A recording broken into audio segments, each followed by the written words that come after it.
Solo la Poto, saison 3, Solo la Poto avec vous, Solo la Poto avec tout le monde. C'est la 3e saison. Tonton Bev, les transferts les plus chers de la presse congolaise. Pour la 3e fois d'affilée, pour la 3e fois en Europe, pour la 3e saison, pour la trilogie. Abonnez-vous massivement parce que Solo la Poto est bandi. Solo la Poto est zongi, Solo la Poto est zongi, les bisons n'endeng ya bien, zongi les bisons n'endeng ya hiver. Toro Solo la n'endeng ya Poto, Toro Solo la n'endeng ya Kinshasa. Tout le monde s'en a Kinshasa, tout le monde s'en a Congo. Vous nous suivez de partout.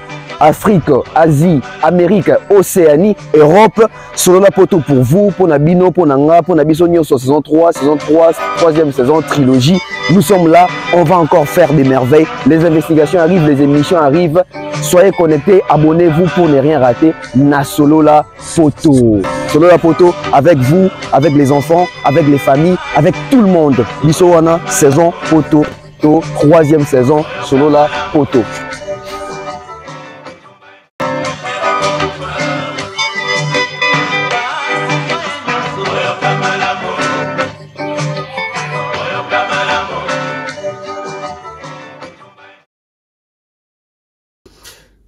Il est là, Tonton Bev, les transferts les plus chers de la presse congolaise, avec vous. Bonjour, bonsoir, très content de vous retrouver une fois de plus.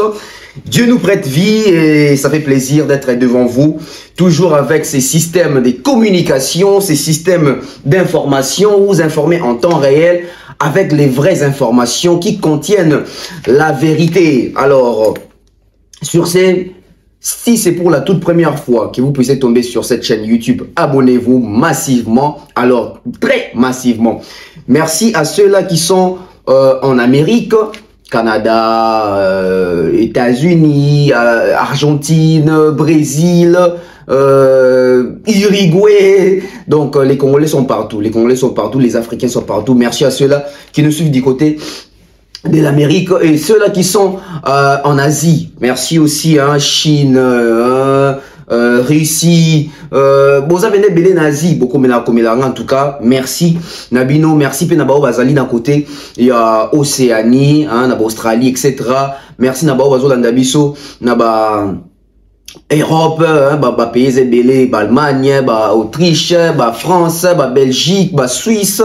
En tout cas, merci l'Afrique Koutroulobate, merci à tous les Africains, merci à ceux-là qui sont au niveau de l'Afrique, Congo, les deux Congo, la Côte d'Ivoire, Gabon, pourquoi pas les Congolais, il y a Maroc, pourquoi pas les Africains à Maroc, il y a Tunisie, il y a Algérie, ceux-là qui sont à côté à Ghana, Angola. Merci Nabino, merci Nabino. Ça veut dire que la communauté ne cesse d'agrandir autour comme Ebélé. Alors, l'homme du moment, Tonton Bev, les transferts les plus chers de la presse congolaise. On avait dit on va faire la presse congolaise autrement, on va prêcher autrement. Donc ça veut dire que Batutu Bolanda Moulongo quoi. Na minute yo, na imposé Batuna nous actualité à hippodrome. Donc voilà. Merci à toutes les personnes qui sont déjà connectées. On va parler en long, en large et en détail. Empire du mal. Empire du mal. Babengi, bato nyoso bazali, kolo baba vérité ya musique, kolo baba vérité ya ba prouesse oyo, fali pou pazo sala. Pona batu, o ba réfléchissaka musika te. Pour ceux-là qui n'ont pas de cerveau, balobi que, batuana, bazali contre, Kofi, Ferré, etc. Wenge, tout ce que vous voulez là. Balobi bongo. Babengi, bato basala bongo, l'empire du mal. L'empire du mal, oyo, bazo benga wana. Tozomi tuna question. Pour nani empire du mal?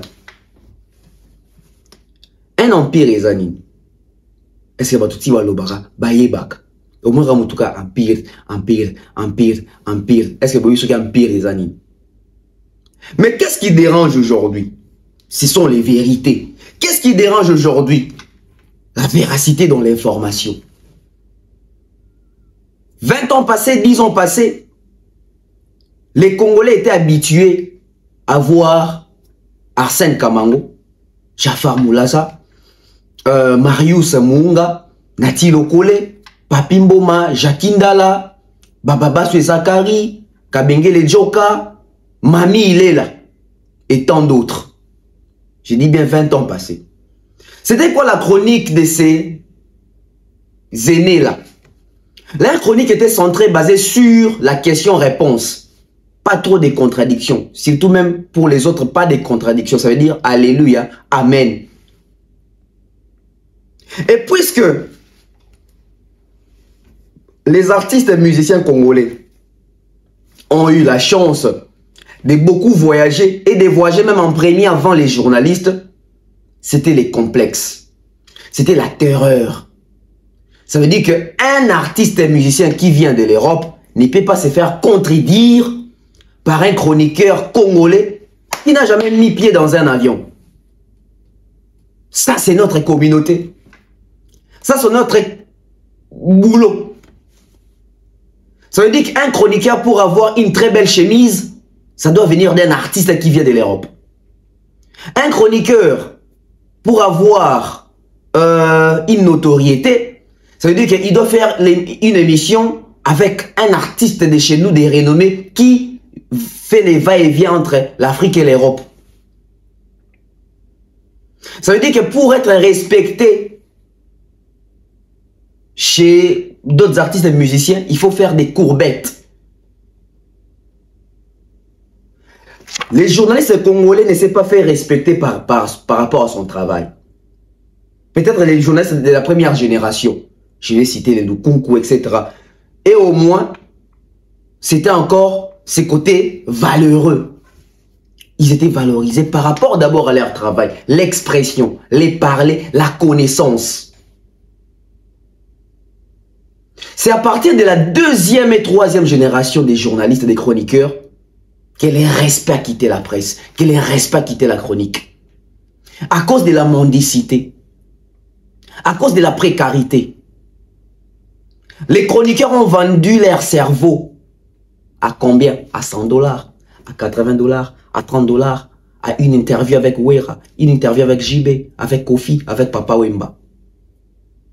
À un semblant de visa. Les chroniqueurs ont vendu leur cerveau.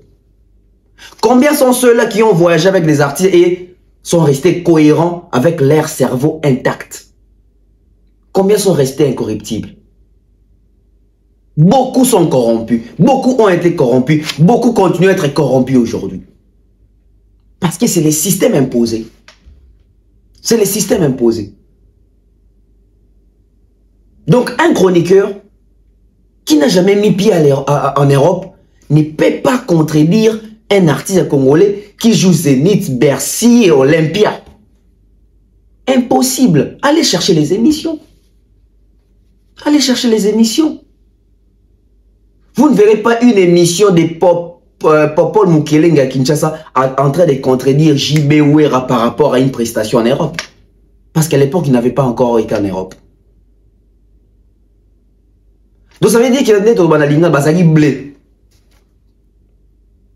Voilà pourquoi. Mais posons une question.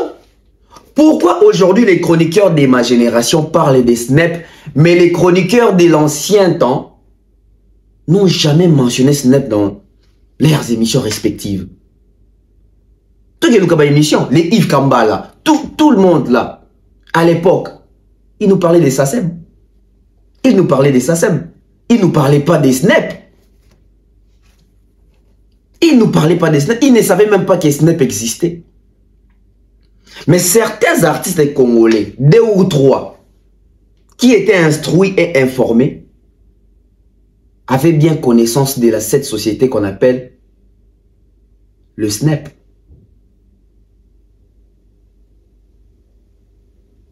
Nos chroniqueurs, il y a l'époque, Baïba du Makambouana, Baïba Kiangote, Baïba qui était un certificat, etc.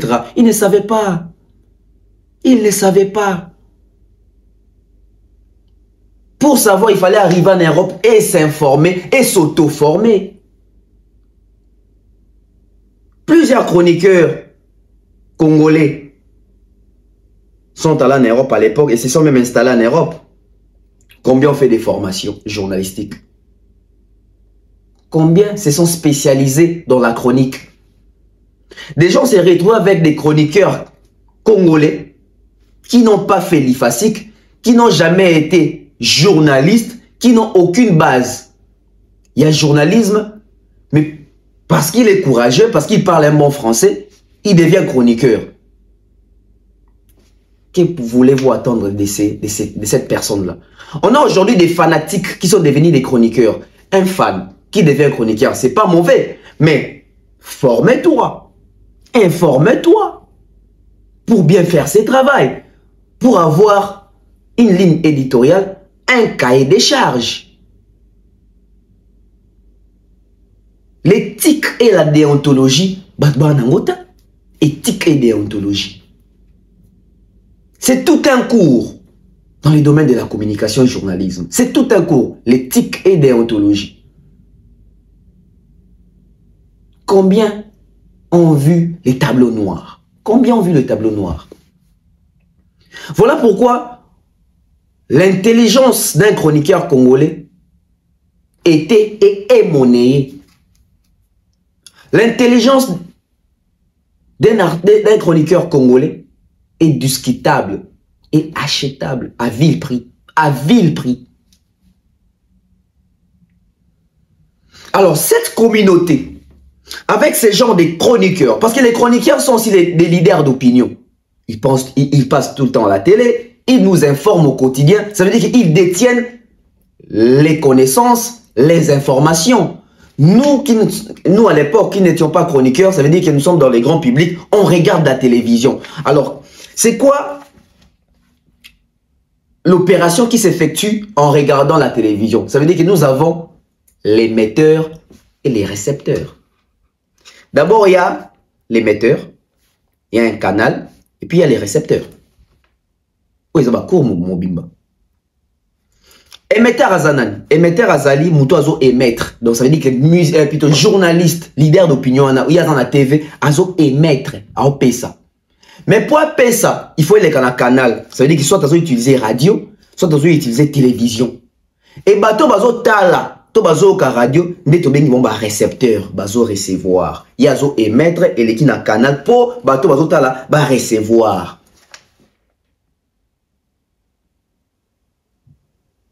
Il y a moins de ça qui est battu belé. Donc on a tenu que biso to ça ba récepteur, to cause la émetteur à l'oba. To cause la émetteur à pesa. Tous les émetteurs appellent ça. Et les musiciens comme ça qui ont moins na bango, il y a faire asseoir suprématie na grandeur na bango, de passer par les chroniqueurs pour les chroniqueurs rendre bango service. Il y a masolo na bango le kuta. Profitant de l'ignorance, il y a chroniqueurs wana na complexe ya poto, na complexe ya l'art. Parce que chroniqueurs congolais fout à marana l'état, journalistes congolais fout à marana l'état, ils se débrouillent. Alors, pour chroniquer à Mbongo, il faut ça bien à musicien. Il faut ça bien à Wera. Il faut ça bien à JB. Il faut ça bien à Kofi. Bien à Papa Wemba. Il faut ça bien à Batutu. Et quand ça bien à Batutu, on a beau et beau tarot to benginini. L'hypocrisie. Si on a Congo, quand ça bien à Batutu, on a. Pour car musicien, pour masquer en haut. Même pas chroniquer, on va dire concerné. Pour masquer en haut. Balet sango robe mongo to bengaka au milieu du village.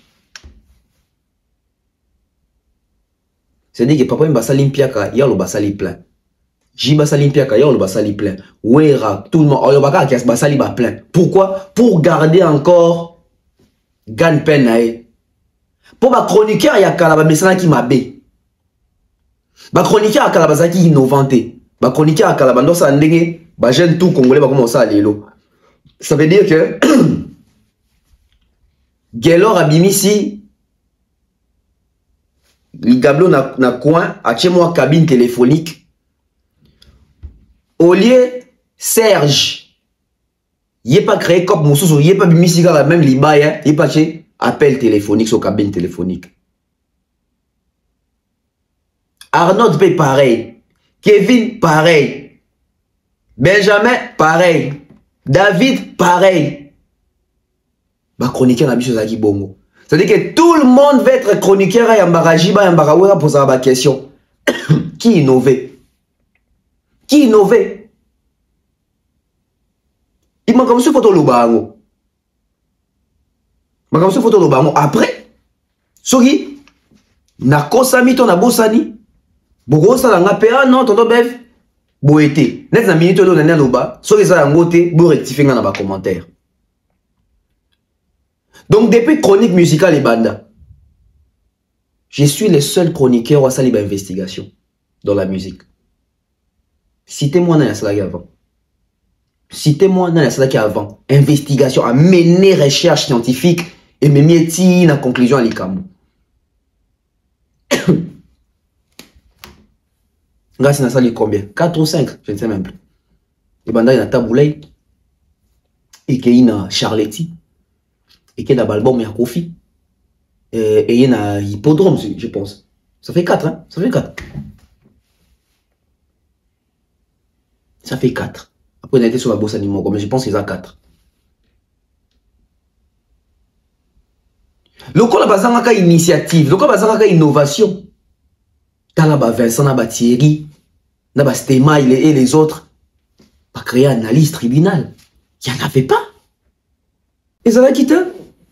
Ils allaient quitter. Maintenant, nous avons Congolais, Congolais d'Obani. On va le coup quoi l'équipe Thierry Mumbaya. On va le mandat Tchebo à l'équipe Vincent. On va le tel à l'équipe Stema. Ça veut dire que papa Basalaki, Yaya Basali, l'équipe va apporter quelque chose. Ce qui va être Thierry, Vincent, Stema, il va initier qui analyse. Tonton Ben via à innover, à un apport dans la chronique autobengi, investigation. Mais au monde, on a un investigateur, d'investigation, sans pour autant, ça même pas une investigation. Les CIE, les Bakali et les autres. Référence na bino animi. Quelles sont les investigations Bossali? Quelles sont les démarches au Bossala qui pour aboutir à une investigation thématique na bino Zalakini? Quelle est la conclusion? Ils ont raté. Et le coup dans la presse, c'est un qui veut un grand esprit Pébaya. Et déranger l'artiste belé. Parce que Lélo, un artiste de Congolais, ce qu'il y a Kosa, on en a conscience tranquille. Mais une fois qu'on dit que Bev Mobo existe, ça veut dire que même il y a un qui ah! On parce que mon qu'il est changeant. Pas seulement Bev. Ça veut dire que même mon tout normal, rose au téléphone est à côté. Mais le coup là, Congolais, belé, lélo, ils ont un téléphone, ils nous passent en matière de recherche. Mingi bandima sans pour autant vérifier. Empire du mal. Nzongia. Sokoza chroniqueur congolais, Olingi Bouzo Bate, Olingi Lokutate. Le coup a fallu à travailler dans les formels. Ça veut dire que Makambo les a soutenu, et ils ont soutenu Makam Fali à ça pas parce que ça pro Fali, mais parce que Fali est dans les vrais. Le coup a besoin détecter fausseté, c'est pas parti de Moussoussou, qualifier bino empire du mal, bolingara batouté. Maintenant quand ça bateau a empire du mal, boy. D'abord il y a un maman na faute bosala. Il y a un maman na gaffe bosala. Empire du mal T. Il faut repréciser. L'empire qui détecte le mal. Au lieu de dire l'empire du mal, dites plutôt l'empire qui détecte le mal. Parce que Nakati empire qui détecte le mal, et on a battu que tout ne passe pas comme ça. Il faut qu'on vérifie. Dans mon live panel, patininga balien, la continue talipé. Empire du mal, habité. Bokan sata bo empire du mal, et sa connotation ma bozo bambabatu. Non. C'est-à-dire que vous êtes en train de reconnaître que empire wana, ce qui bouchelo à l'okuta ba au détecteur. Donc détecteur du mal. Détecteur du mal. Détecteur des mots. L'empire qui détecte le mal. Alors, ceux qui empire ou détectera le mal, ils ont détecté mal. Ils ont détecté mal ou api. Ils ont détecté mal na l'empire mankioniste. Dans la musique congolaise, il y a deux empires. Dans la chronique. Il y a l'empire qui détecte le mal et il y a l'empire mankioniste. L'empire mankioniste a pour but et mission de mentir, de jouer sur les cerveaux des moins avertis, de proposer des mensonges, des fausses informations. Alors, l'empire qui détecte le mal a pour but et mission de détecter toutes les mauvaises informations et les fausses informations venant de l'empire mankioniste. Nzamba ki l'Arabie loro, mibale, butu na moi, mabe na malamu, lola lifelo, les jours, la nuit, les soleils, la lune. Bilo ezara mibale. Moi si mobali. Nzambe akela na Congo, l'empire qui détecte les mal et l'empire mankioniste. L'empire mankioniste c'est un kuta moko mankiona na mankiona. Mais lelo, ça n'est pas si rapide. Parce que cet empire qui détecte le mal, nde ya koyebisa bato ke faire ego là. Na stade na acha bashi ya orange, acha gas gazonte. Na kitara kuna webi sous. J'ai détecté qu'il y a un mensonge. L'empire qui détecte les mal, ne détecta que Congolais vana pendant 50 ans. Na mutu na eba que papa Taboula beta 30 jours dans Olympia. Il fallait l'empire qui détecte les mal et détecter fausses informations. L'empire qui détecte les mal, balimba tcha na mutu a Congolais que ouais rason na beta stade à Charletti. L'empire qui détecte les mal et détecter que information est à l'okuta. L'empire qui détecte les mal, c'est que Kofi Azali a 25 ou 29 albums à succès. L'empire qui détecte les mal a détecté que Kofi Azali a 29 albums, Kofi Azali a 14 albums, na 7 EP, na 7 albums, il y a quartier latin. Empire qui détecte les mal, oh, concerne l'hippodrome. Empire a détecté les sous-soutés et un festival, programme les programmes, il y a journée mobile. Si vous avez un empire mankioniste, il va détecter Nini. Au contraire, bon, ça a bien moussala na bango. C'est-à-dire que les deux empires, ça a bien moussala na bango.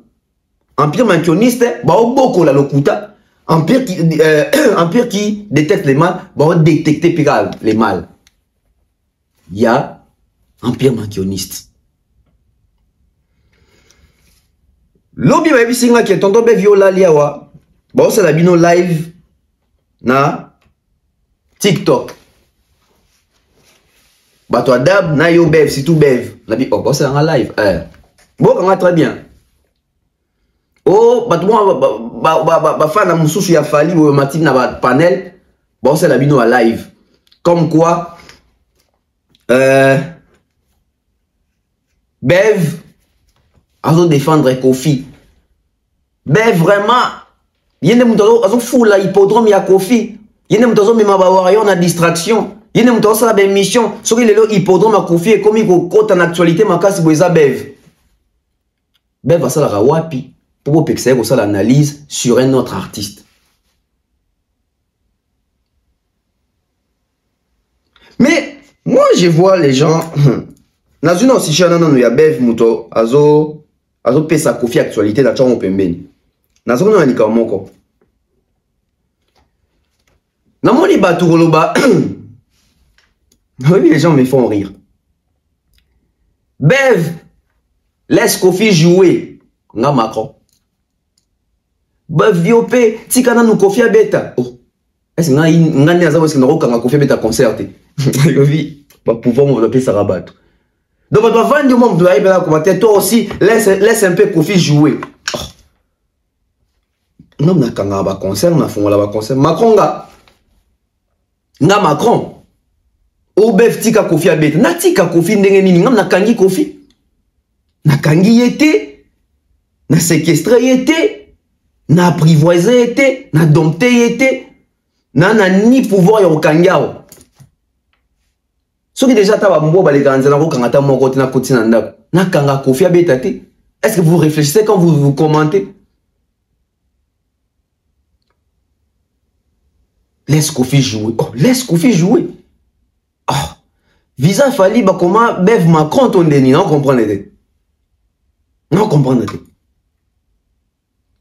Mais tous ces gens-là, tous ces mondes-là, bateau basé la rangana sa émission pour fabriquer bah, en termes de contenu. Botou na bangot.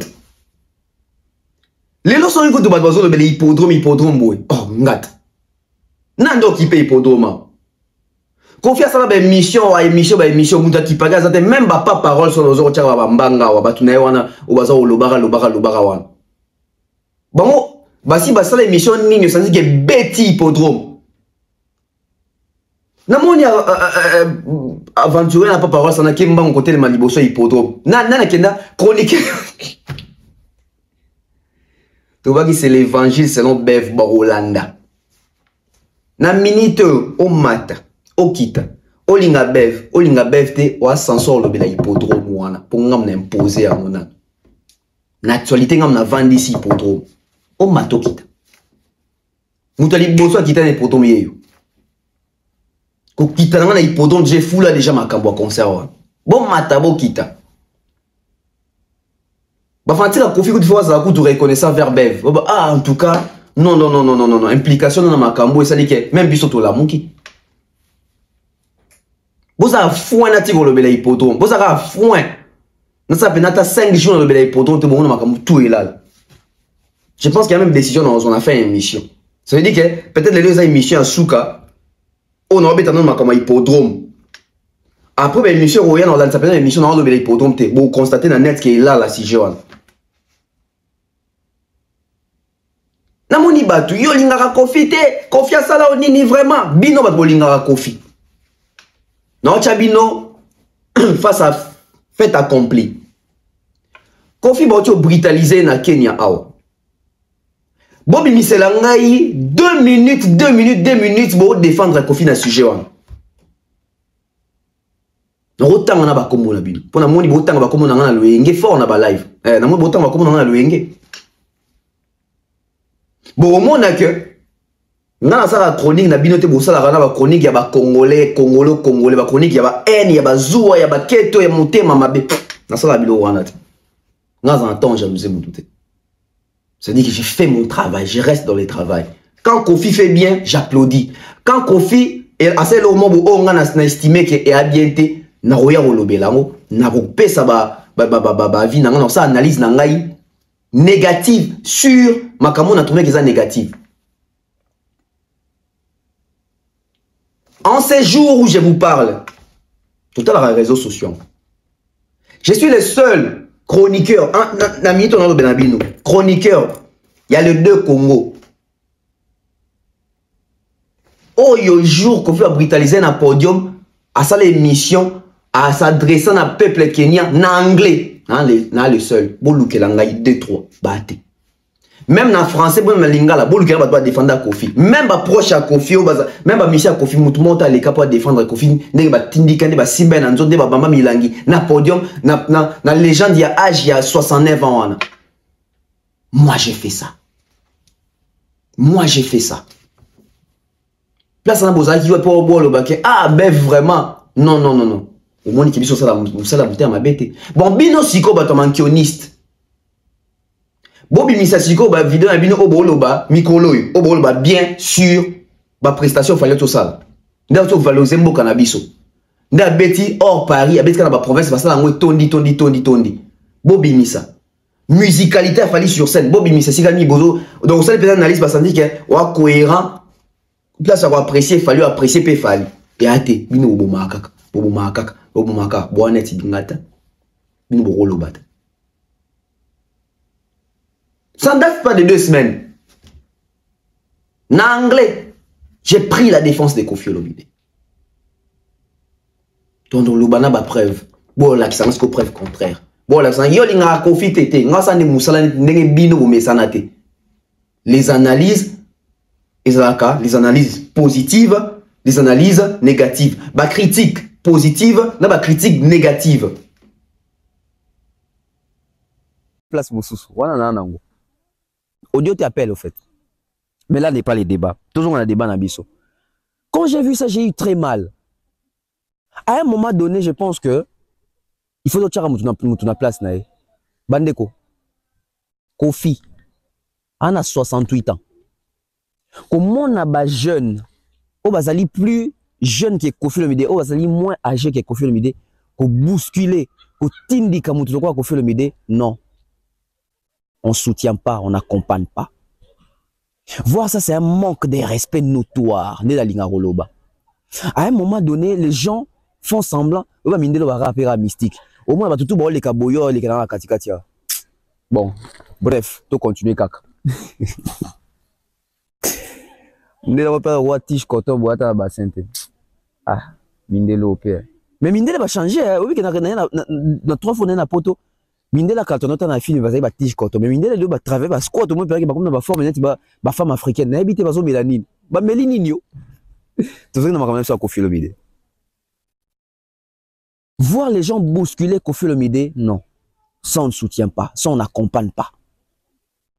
Je pense tout Congolais, quels que soient les problèmes, la situation Oyo, nous devons soutenir Kofi Olomide, nous devons être derrière Kofi Olomide, nous devons défendre Kofi Olomide parce que Kofi Olomide est d'abord les nôtres, il est d'abord Congolais comme nous.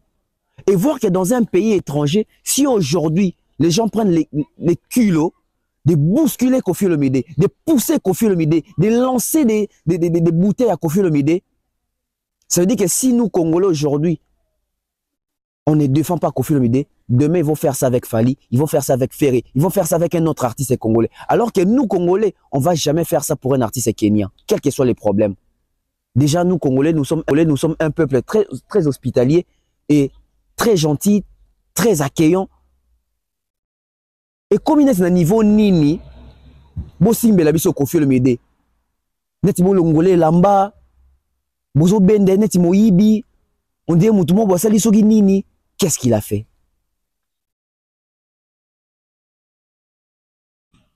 Kenya baloba lang ni, Swahili na anglais, non meka, na meka, toba na anglais. Kenyan people, us as Congolese, we are so disappointed because you pushed our legend. You brutalized our legend. It was unfair. We are not happy to see those videos. Even if you were right, yes, maybe you were right, but the fact that you pushed our legend, you touched our legend, it's something like, it's a disrespect, disgrace. As Congolese, we are not accepting this. We are not accepting this. We want peace. We are all Africans. So we must bring table to sit around the table to discuss. We are not allowed to every time I repeat, to fight each other. Kofi Olomide is a legend. Is an African legend, a living legend. If we have problems, we have to resolve our problems in family. The fact is, the real problem is about the producer, not the artist. Because on this day, maybe I think it was two production with two different artists, two different African artists, Diamond and Kofi Olomide. But if there is problems, go see your promoter, go see your producer, because the artist just come to perform. Kofi Olomide is 68 years old. 68 years old. We can just say Kofi Olomide is 70 years old, almost. He is not a young artist. This guy, this legend, done a lot for Africa, for African music. So we have to treat him with respect. We have to treat him with respect. If not for his music, but let's treat him with respect because of his age. We are not happy with you, Kenyan people. We are not happy with you. Balobi balobape Swahili. Wacha mopao aimbe peke yake. Hold mopao. Hey, hold on. Toka kwa stage. Please, toka kwa stage. Toka kwa stage. Toka kwa stage.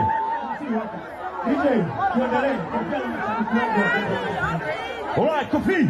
Are you ready? Kiss.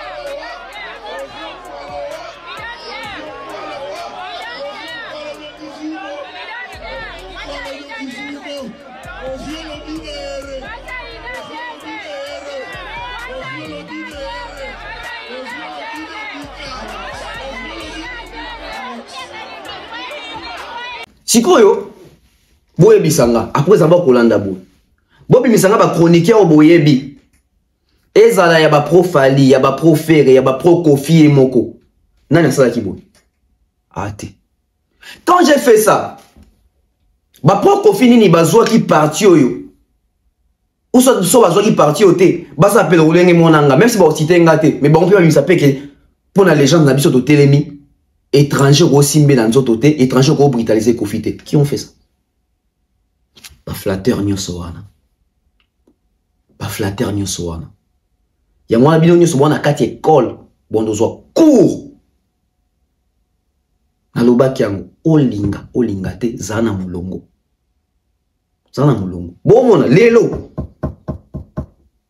Non là lisana no dossier na no hippodrome. Non si ça on a lelo na la lisi yango na nozongela mais na la lisi yango na bomona ke elongwa je sais ma na sabino ngam na chaki yango ngam na yo longola ngona pour émission dans ça les quoi engendrer quelques répercussions mettant bon moi que non le bilan souté bon na ke ça poto tout comme Kinshasa na minito batuna no ba beva lobini na makambo hippodrome o matokita na moni ba plateau o mato kitoyana na makambo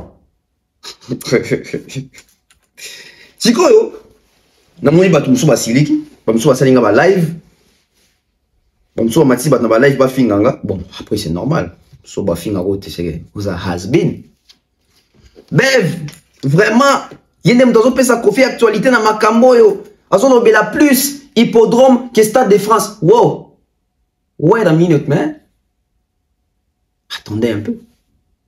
J'ai fait la chronique, moi. J'ai fait la chronique. Vous allez me reprocher aujourd'hui le fait d'avoir mis en lumière l'hippodrome de Vincent de Kofi Olomide. Mais vous allez m'étonner. Ou alors, vous m'avez la raté. Bien, vous avez la chronique, vous avez le fanatisme. Ne confondez pas les choses. Si vous êtes dans le dialolisme, restez dans le dialolisme. Si vous êtes dans la chronique professionnelle, restez dans la chronique professionnelle. Bef Moutou, avant ça l'actualité à Kofi, on a vraiment Kofi a son actualité. Bef Moutou, ben mission nyonso. Alors le blaka hippodrome, à kena même hippodrome et puis c'est bato Kofi Makambu, ba comme Koloba, tala kutu Kofi hippodrome en vraiment avant une actualité, tout ça. Bef Moutou a créé ba actualité, nga créé actualité, nga pesa rapé Moutou actualité. Si vous besoin estimer que Bef Moutou a pesi Kofi actualité. Bon, mais quand on pèse, c'est artiste, c'est actualité. Car Bef. Bon, il y a beau dénigrer, beau finir Bef, mais tant on reconnaître que Bef a pèse une actualité. Bef, on doit savoir que Kofi, il peut donner une actualité. Vous devez reconnaître que ça Bef. La chose est son contraire. Fanatique, il a fallu Lelo, Warrior Lelo. Warrior Lelo, en matin live pour le baquet Bef, Wana. Azaka vrai envers Fali, Aza infiltré, derrière Kouta Azaka Mouta Kofi, Tandenga ça la promo à Kofi, Makamoto ça la wana sur hippodrome, et ça qui est combat Kofi, zonga na actualité, na succès. Mais Warrior, certains, n'y ont sauté, hein, certains. Tango Bev, Mombaya, Tokiti na Stade de France, On a toute une émission consacrée sur la projection et la production à Fali en 2025 dans le Stade de France. Vous avez une émission. Vous avez même. Émission dans la chaîne, on a même pas 10 000 vues. Et pas mon bail, dans 10 000, comment tu as 10 000 vues. Tous on a 2023, tu es poto. Mois de janvier, Ngaï Thierry, tu quittes dans le Stade de France. Maman émission. Qu'est-ce que les Warriors ont fait de cette émission-là? Bato lelo basaki qui sont qui bato lobby basaki live. Ba matisi bato sont ni a panel, ba lobby la penga tout ça. Bino bato ango. Tant on a kenda Stade de France, bino bozaka na position ni bozaka wapi. Qu'avez-vous fait de cette démarche wana to sala ngana Thierry to quitter un Stade de France? Toi quitter un Stade de France, c'était pour Kofi. C'était pour faire. C'était pour Fali Poupa. Bino ba fa nae position ni bolakisa biso par rapport à descente de la biso kuna. Émission les en chaîne anga. Je ne pense même pas qu'ils ont 10 000 vues. Ça va quand même. Exactitude. Je ne pense pas que l'émission les ont 10 000 vues. Maman émission hein. Pour na Fali Poupa. Parce que projection 2025 il y a Stade des Martyrs. Tout s'implique qui fort. Peut tout s'impliquer tilelo. Bev officiel. Stade, émission Wapiango. Non, tu as même qu'on reposte en non. Non, tu repostes il y a 2 mois passés. Et ça n'est qu'à 2500 vues. On a reposté pour attirer sur attention, mais ça qu'à 2500 vues. Il fallait en 2500 Warriors. L'émission originale, ça fait une année passée, il y en a 9400 vues. Il y en a 9400 vues. Tout ça là qu'on a, Ngaï, Mombaya, Harris, même les Warriors étaient avec nous. Tout le monde a une configuration, il va mettre dans le Stade de France 75 000 places, etc. Parce que tout le monde a ils ont 80 000. Mais tout le monde a 75 000. Quand on a dit que Gim Sabeta 72 000 personnes. Qu'avez-vous fait de cette émission? Avez-vous fait des lives, des panels pour discuter, débattre autour de ça? Ah, il y a des chroniqueurs qui Kinshasa. Mais surtout Kinshasa, tout ça n'a pas tout. Mingi bazana poto awa. Ba ok ne Stade de France en après bisot. Bisot de pesi bato elenge okete na Malibanda Stade de France. Mais bisot to kota na kati. To futa babongo na bisot pour tout ça la visite guidée pour soutenir les projets de l'artiste et à 2025. Pour date calamité fallait bombarder mon kilia. Ngasi na yoki nanga. Ngasi na yoki nanga et puis na mi sombeli déjà billet à kota stade. Billet nanga déjà avion parce que na yebi période maintenant le baté, il faut fallier mon roi pesa. Mais ngal quoi na yebi na sina mi lengeli. Na sina mi lengeli. Boy bisangai bino lelo bokuma ba ignorant ba doit mon raté, ba doit ça na facilement. Tant on quitte un Stade de France wana. Combien de Warriors ba saler lango live? Combien de chroniqueurs, ceux qui animateurs, ceux qui pro Fali, lobby la rappé Fali na TikTok. Combien besoin éléments wana qui en tout cas chroniqueurs yena Fali Fali yena bango na poto kangi maborote qui na Stade de France. Moi qui batu ba CP la ndete. Pour na il fallait ça biso ba devancer biso to lobby on te to finango. Pour fond la ramiso. Na kiti na hippodrome kuna ti bol baké ko bev vraiment il n'aime pas ça qui hippodrome na so nini boto ça na ti boy bev akiti kuna ba kofi fil ba comment rebondir sur des bev akita kuna et ça qui est basé averti ba rebondir sur ça et sont aussi kofi d'actualité et le la kofi ça parle des kofi même bateau bazo ko lo baké bev muto ça mais bango mais so ta ba contenir ba bon le pe no hippodrome wa il fallait appeler les 4 ans au Kenda Stade de France vous utilisez ça pour Fali. Tout ça, on a Fali. Tout ça, on a Fali. Il nous a pas envoyé là-bas. Il nous a pas envoyé là-bas. Et puis, ça a un terrain d'abisso kunate. Mais en tant que bateau, ça a averti. Prêtre, Robert en 2025, dans le Stade de France, toi en France, Banamaï, tout côté Stade de France. Tout côté Stade de France, tout ça, maman, l'émission qu'on a.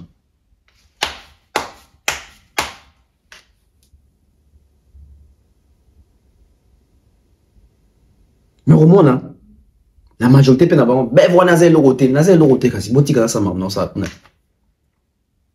ole obeb sabata na bino ya ole ko tant wana bozo on bo concentrer dans sur Stade de France Namoni, hein? Bande ko ebele lelo. Et comme il y a une miniature, il y a un hippodrome, il y a un stade de France. C'est bien.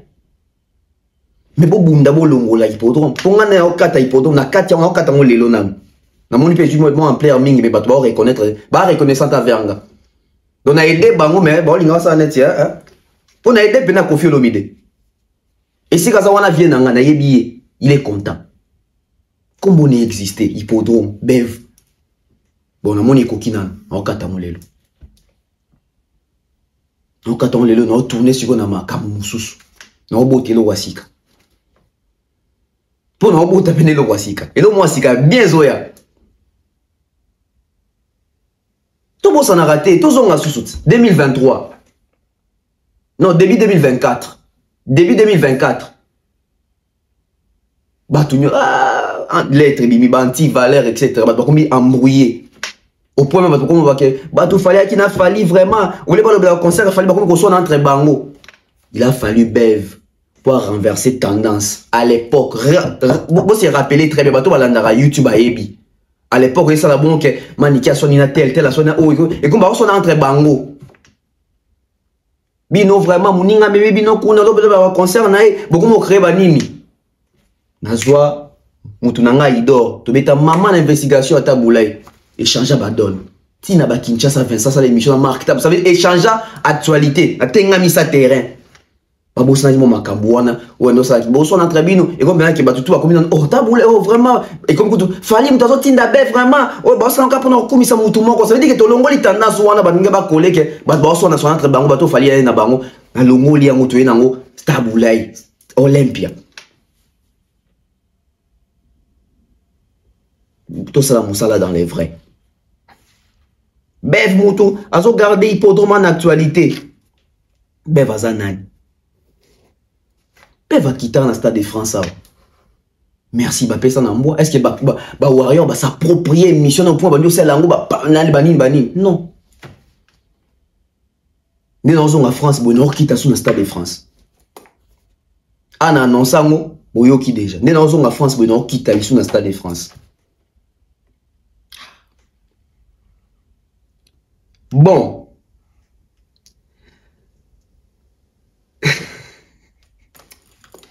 Bande police là hippodrome yo c'est ça. Bon, on a le bébé là hippodrome bon. Et ça festival té, et ça concert. On a un problème té. Biso c'est ça qui est Koffi Olomide habite na hippodrome. Point barre.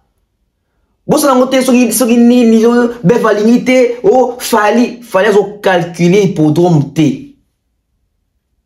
Fallait calculer hippodrome, il fallait calculer stade de France. Il aura somme. Hippodrome, mais ça somme monté. Il y a un somme monté. Jackson a béton, ça n'a pas rien. Stade de France, ndé. Stade de France, ndé. En fait, bien, fallait ça que. Fallait ça monter, moi, ça a précédé. Peut monter ma moto. Sauf fallait ça qui monter en moto. Moi, stade de France. Et ça, au bimisi gauche, au bombi droite. Stade de France à gauche. Il fallait qu'on a droite, moko. Ce qui a annoncé à gros.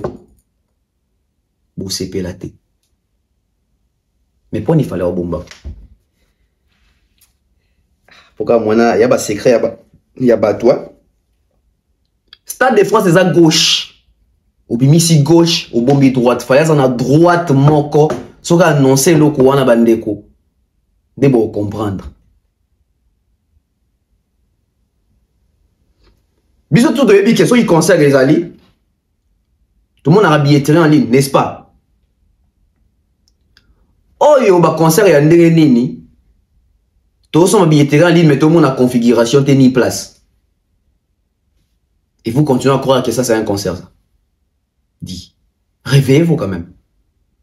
Ils ont tout le monde a fait état en configuration autour de configuration ni azui configuration ni azui tia souka qui obima tout le monde quand même ba place to ni si dit que diabate au côté na configuration moni azui combien de places tout ça tout le monde a ba place so mi place bo bendi bo moni ba kitu c'est qui on n'était fallait que nous n'en parlons pas depuis hippodrome billetterie fongama nani o c'est son billet à sa moni na place au qui vendre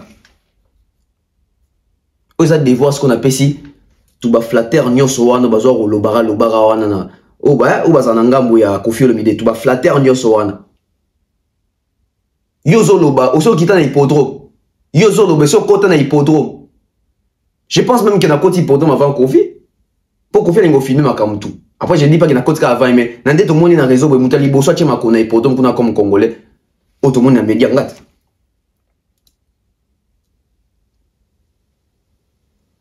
Oso sombi billets, bato bazo loba lo bossi bosomba billets.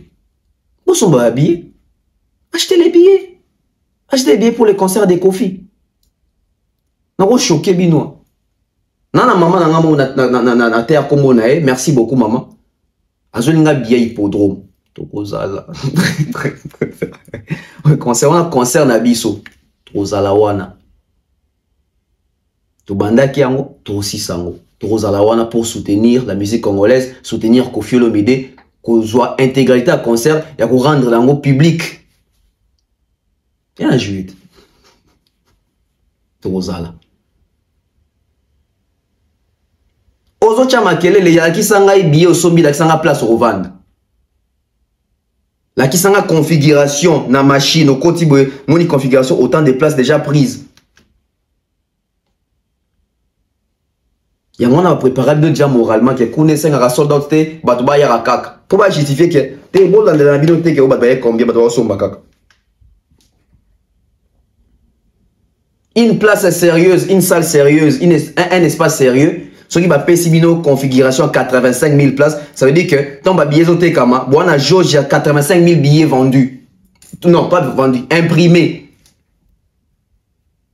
Même batouan bo papa so bakali so ki banani on ba tout ti ba yo lo babongo bo bi sa ba on ba live na ba prochain bo ça bo tout na bango Koffi a déjà combien de billets ban exactitude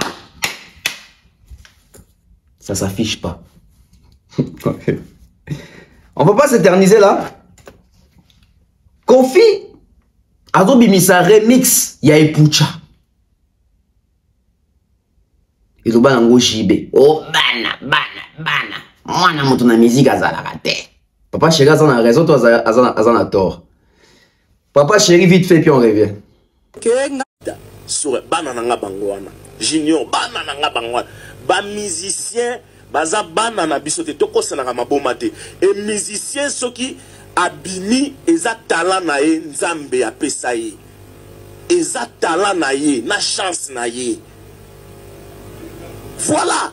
Bon le bagate que musicien ya mutu bo mwana ya mutu ba abimi na nini mo mutu wa abimisa mwana ndeni mwana na yo so mwana no yo bota ibana ko yembisa ebimisa ko mutu eza chance ya mutu ba faire wana eza ba chance na bango talent na ye vali oui chance na ye talent na ye abima o expliquer ngate ko oh non d'abord ba beta tolo ke ngam na bimisa mwana wana ba beta tolo te c'est leur talent et eza logiquement.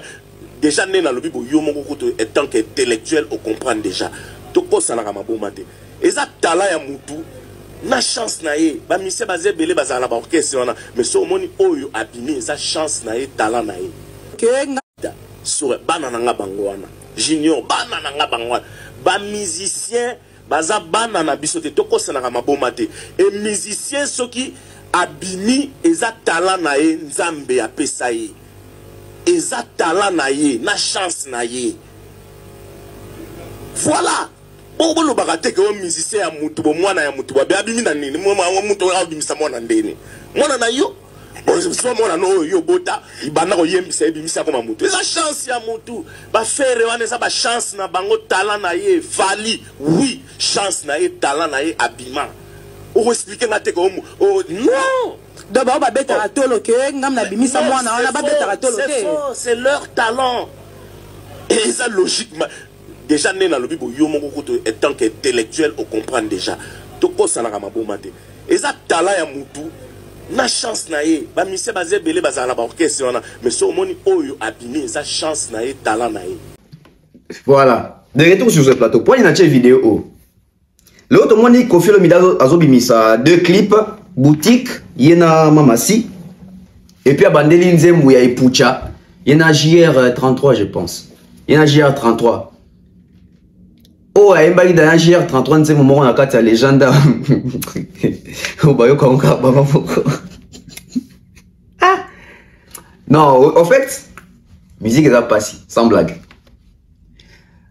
Mais moi, ça me fait plaisir de voir ces efforts-là au quartier, la tête, comment vous ça là. Et comme ça bat un niveau à Fali, mais fallait ça extra-humain. Terrestre était, fallait ça extra-humain. Ce que Fali a fait dans le quartier latin, il est le parce que Fali dans le quartier latin, Fali était meilleur. Plus que même Kofi dans le quartier latin. On a vu les accomplissements. Je peux même vous citer des exemples. C'est-à-dire, aujourd'hui, ce qui est à l'image de Fali, il faut que à tout Fali et puis il faut que à tout Fali anangote. Heureusement que Fali est venu dans le quartier, il était complet. Fali à côté quartier, la ça y est dans le studio. Fali à côté quartier, la ça bimisa album. Fali à côté quartier, la ça ça la dédicace dans le studio. Fali à côté quartier, la ici à Yemba. Nzembu mobimba ye bandeti suka ye moko o babenga lead. Donc fallait pas au sein du quartier latin à découvrir penza ya sikate. Seulement au sein du quartier latin fallait apprendre peut-être tchacho. Fallait assumer moyen les moussousou ya travail par rapport à Kofi Olomide. Mais Nani Sotikali il était déjà prêt. Il savait chanter, il savait danser, il jouait à la guitare. Ando betana harmonica. Est-ce que bah tout au Faliaz ayaka dans un quartier latin? Bah musicien au bazin un quartier intellélo, est-ce que bazin a cheville à Fali? Non, je ne pense pas. Non, je ne pense pas. Parce que de part il y a Fali et quoi il sa quartier latin? Ça il faut les reconnaître. Fallait comment il pesait tellement au point où Fali à l'oba qui a l'album mais en cas sa quartier latin mouton au pays qui ça a été. Bon mon a niveau mouton comment pesé. C'est-à-dire bon mon qui va au il était. À combien niveau mon il s'est imposé, à comment qui est imposant. Et je pense même que l'imposition des Fali, la présence des Fali commençait à gêner. Fali déranger, Fali commençait à déranger. Fali commençait vraiment à déranger. À comment qui déranger, présence naïe,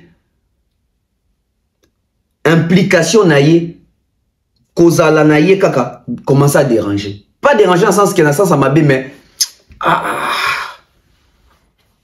mi se fout mi trop. Pas dans la particularité mon. Bourron pe la kenda muta simbara structure et danse dans le quartier latin. Muta ko zone qui sa quartier latin na structure et danse c'est Fali. Tout le monde le sait. Et na structure et danse au faya ya nango. Abina na ki bourrote, abina na ki Fali au point où bourro dans le quartier latin bourro comme ko bina na ki Fali. Bozo na bourro kala bourro c'était pas loketo. Mais bourro tanga zone ne frakata bo etala ba danse, bo etala les bineli. Pléquéisme.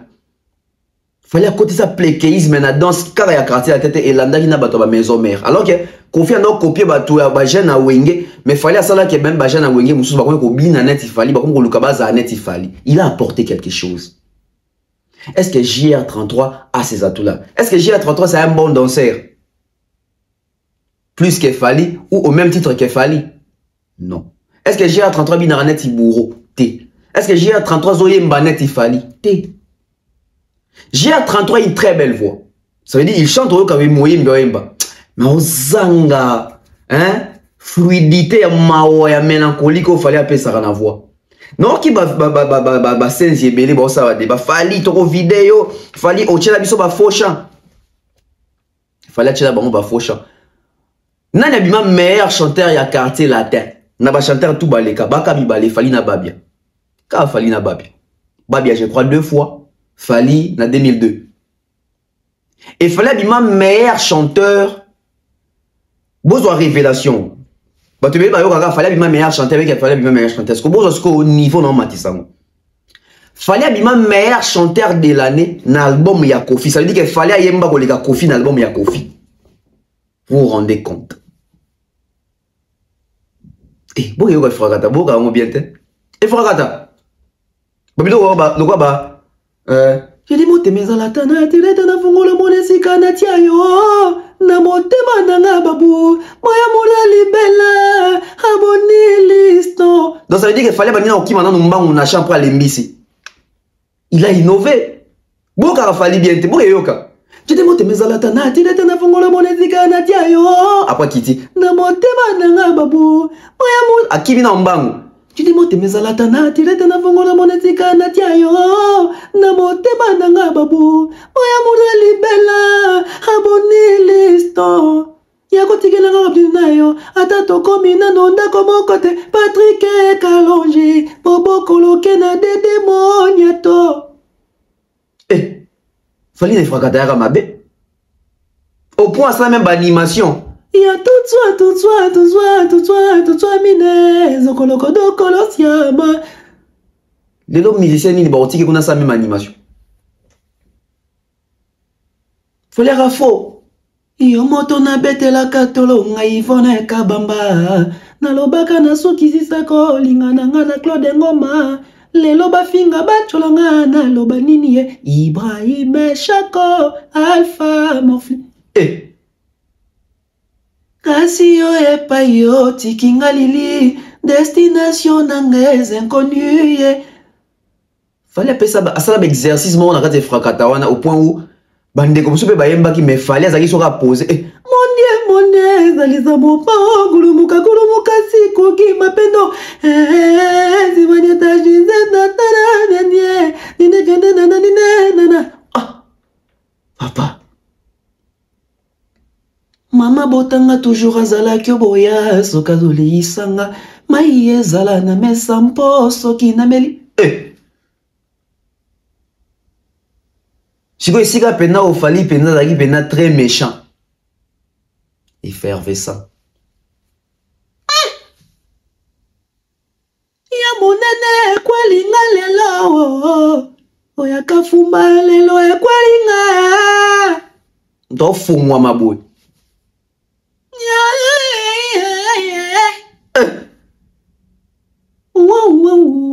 Nalingi c'est vrai nganye njambe mbalo yo soki na buki lokuta pesanga etumbu mokolwa ni wana ngaya moto elelanga te moto peta yo na kenenga moko na nzela lilita na bolingo nanga ngaya kachaka Kofi Azui ayo lili ayo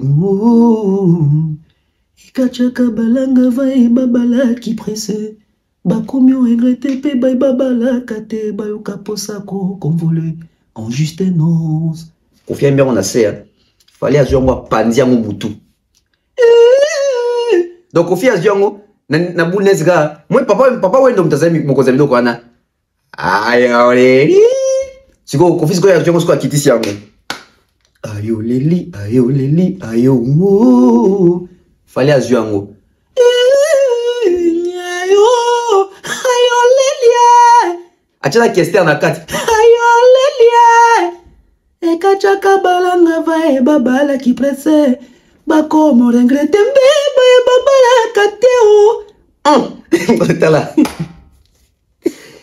et Bimi c'est le meilleur chanteur ya Congo 2002. Pas seulement l'album Efrakata mais à Congo. Ça veut dire qu'en 2002 bah laquelle les Bimi ba faire ba zo ba JDT ba mabia là ba tout ba papa ba yemba 2002 meilleur chanteur. Est-ce que les logies en 33 ko yemba Bimi c'est meilleur chanteur congolais. Ici ga ba wata ba yemba. Mama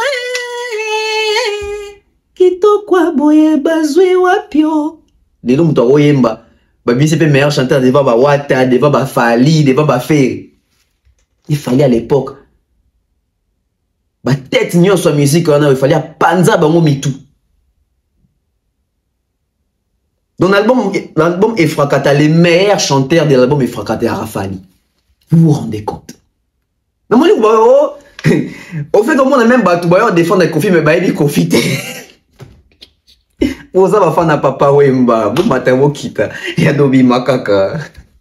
Au même temps ba Deya kutunzembo Kofi Ayemba na lola mwana eleki ya Fali o fale na Kofi. siko mutongo zo pesa nini pesa bien ngoni exemple ya nzembo ayima Kofi Emba la mwana aba Washington alors Washington Kofi Emba on a bureau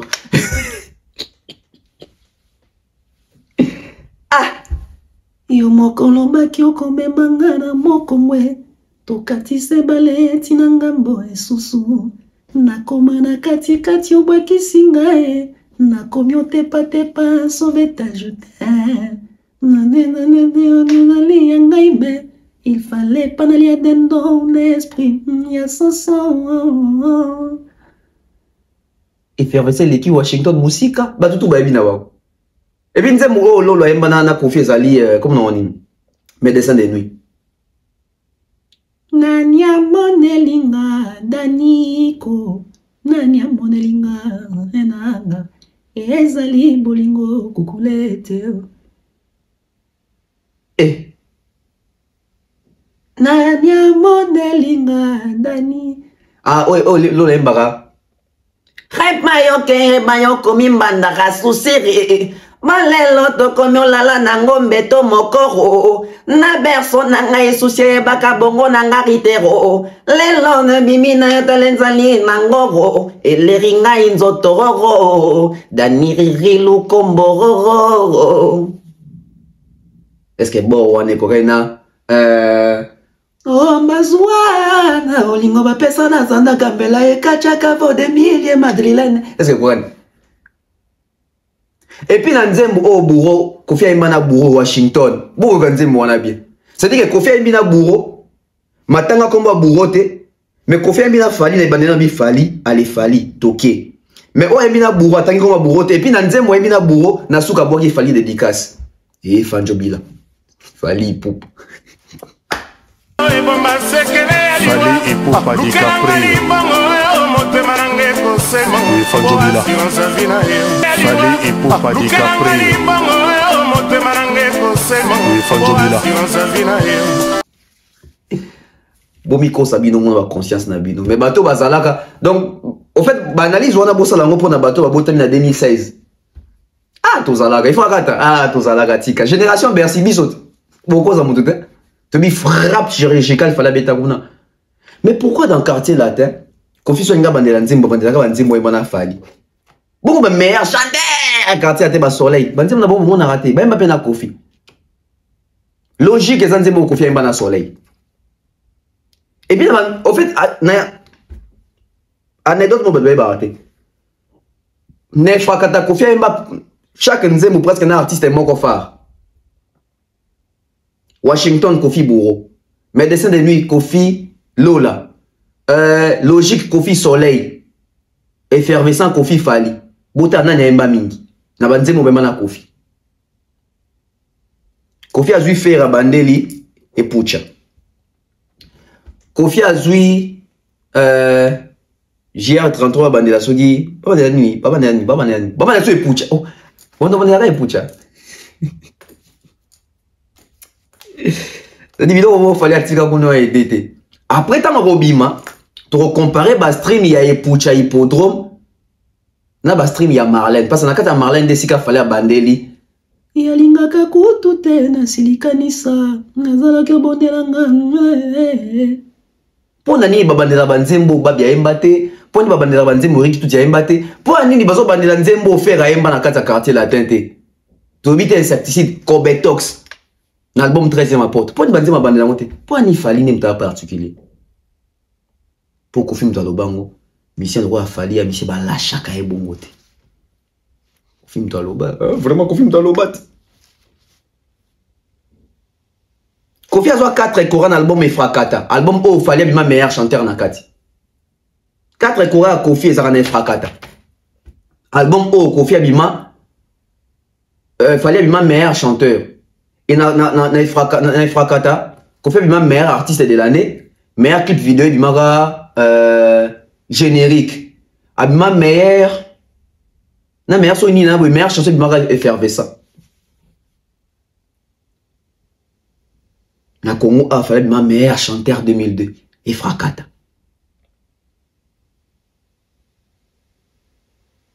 Donc les lots slogan comme Moko. Quartier la Tézanet Rwanda. Fali à Congo. Fali à RDC, quartier à Rwanda. Donc Fali coltan, manganèse, cobalt, diamant à quartier latin. Fali coltan, Fali cobalt, Fali manganèse, Fali diamant à quartier latin. Revers wana et olongwa de l'autre. Mais bonne chance. Parce que vous avez pouvoir luka muto bima. Faut bande de banzembu ya Fali. Ya Ferrete, ya Babiate, ya Eric Tutite, ya Sam Chintute, ya Suzuki te, ya Ipupa Nsimba. Biso wa Fali biso ba la chaka e bongote. Les meilleurs chanteurs congolais de tous les temps. Les meilleurs chanteurs y a quartier latin de tous les temps. Ipupa Nsimba. Ya yemba ko faire so bakura.